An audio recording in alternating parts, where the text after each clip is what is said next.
It is a good idea to locate the zip file that you have just downloaded and unzip that preset folder now. Now that we have our presets ready, we need to be in the Develop module for this to work.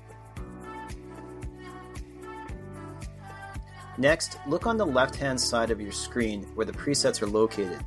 Then scroll up to the top of the list to find the little plus sign. Click on this icon to bring up a new menu. Once you click on the icon, this menu will appear.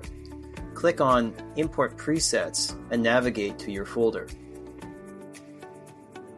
Since we have already unzipped the preset file, all you need to do now is click on the folder and hit Import.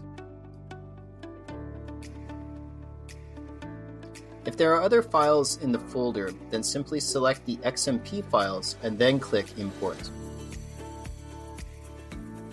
Once you hit Enter, your new presets will appear here, along with all of your other presets.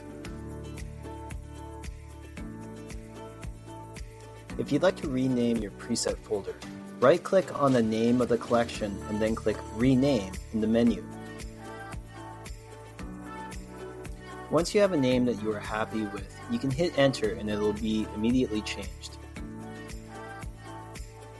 Now that you are done and have renamed your presets, it's time to start editing with them. Just keep in mind that not all presets work for all images.